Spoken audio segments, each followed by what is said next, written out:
Beauty for ashes. It was a gray winter morning when Mara sat on the worn bench in the park, clutching an old, soot-stained journal to her chest. This bench had been her retreat for months since the fire, both literal and figurative, that had swept through her life. The flames had consumed her family home, leaving only ashes where memories once thrived. But the loss ran deeper than the structure. The fire had claimed her father's life and shattered her sense of safety. Mara had tried to rebuild. She moved into a small apartment, took on extra shifts at the diner, and attended counseling sessions at her church. But no amount of effort could sweep away the ashes in her soul. One Sunday, her pastor spoke of Isaiah 61 verse 3.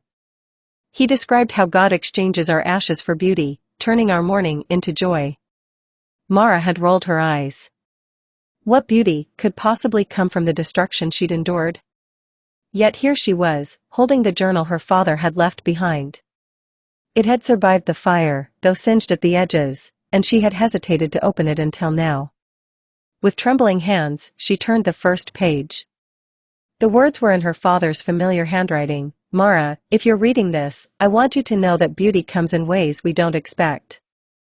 Trust God, even in the ashes.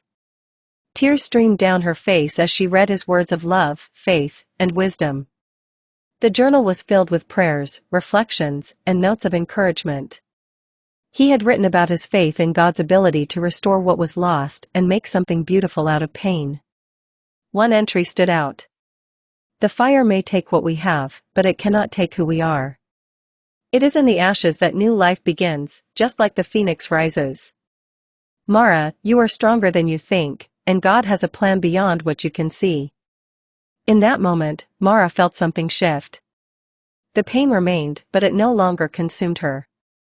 The words from Isaiah 61 verse 3 echoed in her heart, a crown of beauty instead of ashes. She realized that her father's faith, and her own, was the foundation upon which she could rebuild, not just her life, but her hope. Over the following months, Mara began volunteering at the local shelter, helping families who had lost everything to fires and disasters. She shared her story, offering not just empathy but also encouragement. As she poured into others, she discovered a deep joy that replaced the mourning in her soul. Like, share, follow, and leave your comment. Mara's life didn't return to what it was before the fire, it became something new. The scars of her loss remained, but they were no longer marks of despair. Instead, they were reminders of how God had turned her ashes into beauty, giving her purpose, hope, and a garment of praise. And just as her father had written, Mara realized, new life begins in the ashes.